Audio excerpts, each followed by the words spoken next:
Today in Robb's garage, I'm going to show you how to fix your gear shift lever, the trigger on the gear shift for your Range Rover Sport using 1/16 by 1 inch long cotter pin, a pick, and a T8 torx bit.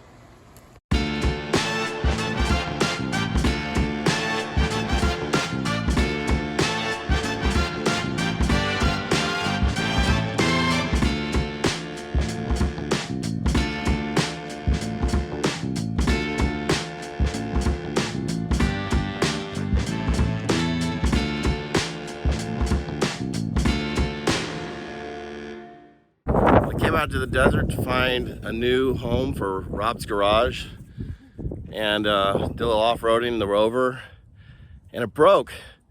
The stupid trigger on the gear shift broke, so I couldn't get the thing into a different gear. I couldn't select different gear. I've got a tow truck en route to help tow the thing back, but I think I've got a solution to fix it. If this works, it's going to save all of you guys out there a lot of headaches, so take a watch. If you ever find yourself needing to put the vehicle in a neutral, for instance for towing, but you're not able to turn the vehicle over for some reason and get it into neutral, or in this case your shift mechanism broke. Look at that. The trigger just, it doesn't, see that? We're going to fix that today. There is a way to manually put it neutral. All right, you're going to uncover your cup holders here, and who knows what you might find. In this case, I got 5 kids and no mess. All right, and then you're going to take a flathead screwdriver. There's a little hole there.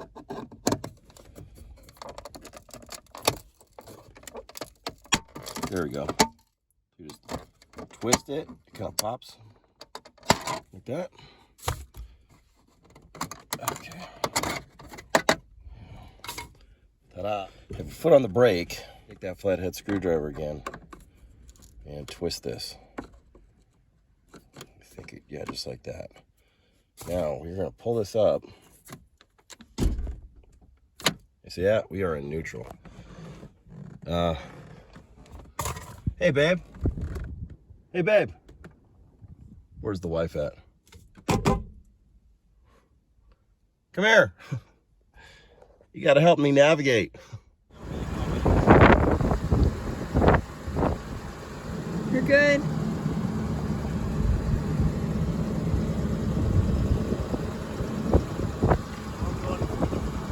Oh, even in neutral? So we went home and we got a couple tools to do this repair. First, this little pick right here, and then a T8 socket. All right, torx 8-bit socket. You're gonna take your pick, go very gently right in between that cover, this trim piece, and you just kind of pry it with the pick. Then you take this torx bit. Look how small that is. It's really small. Put that there. Take this screw off. This is like the cheapest design. I'm so ashamed of Land Rover for making a design such as this. It's a long screw. Let's put that there. But let me show you what's happened to it. And from the back, push it forward. Let's try not to lose anything.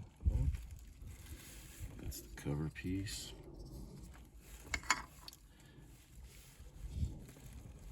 All right. And let's disconnect the power. Okay, so you just squeeze that right there. Squeeze that tab and pull it out. That bar right there, plastic piece is broken off. It's supposed to engage it so you can shift, but see right here? That's our broken piece. It's broken off of that bar. We've got a better permanent solution here. I mean, you can go buy this mechanism from Land Rover and waste your money if you want, but I think we've got a better solution we'll walk you through in a moment. Okay, so this is the trigger button, right? It sits in this way. When you pull it or you push it, it's supposed to move this lever down here, and that lever is engaging. You hear that switch? It's supposed to engage that, but as you could see earlier, this has gotten bent. This car's got 105,000 miles on it, And a cheap design like this, just made out of plastic, it doesn't apparently hold up that long. So what we're gonna do is remove this trigger from these hinges, and then we're gonna put a cotter pin, a metal cotter pin, over that lever, that bar, and we're gonna use that as our permanent fix. So the trick first is gonna be to get off these hinges without damaging it. Because if you break these hinges, these plastic ones, then you're gonna need to just buy a new piece. So let's hope we don't do that.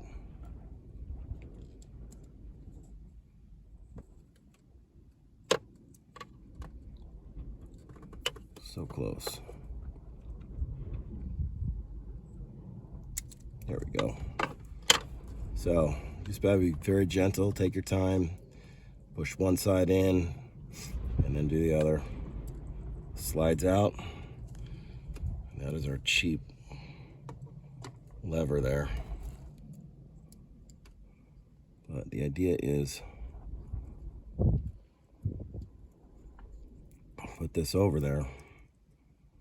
I think when I get home, I'll actually epoxy the thing. So it's a really good permanent solution. Epoxy that on there.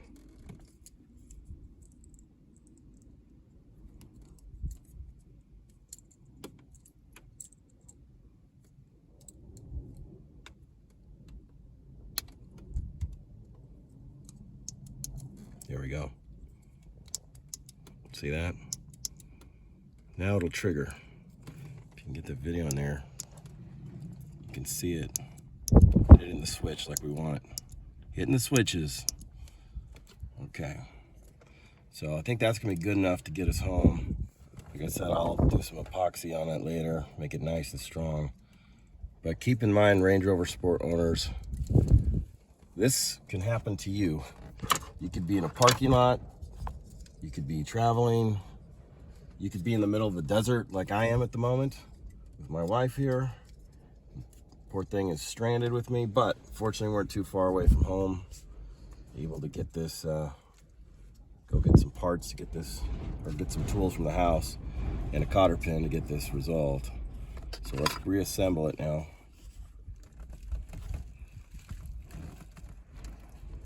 Put the plug back in. Just cover on.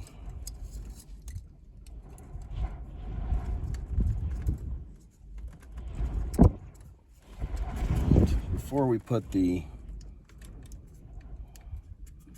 maybe before I put the screw back on and the dial cover here, let's start it up. Let's double check and make sure this thing will shift. Okay, so we're in park. Oh, gotta hold it. There you go, reverse. Okay, good. We're about to go off a ledge. Yeah.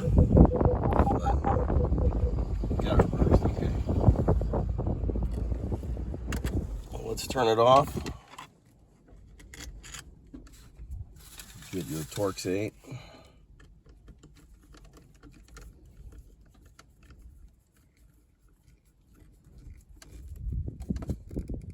Tighten that down. And this cover, which may need some new adhesive. Double-sided adhesive is what holds it on, no big deal. Let's do it. Moment of truth. Let's see if we can get out of this.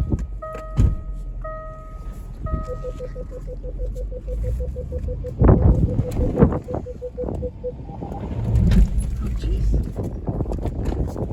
There we go.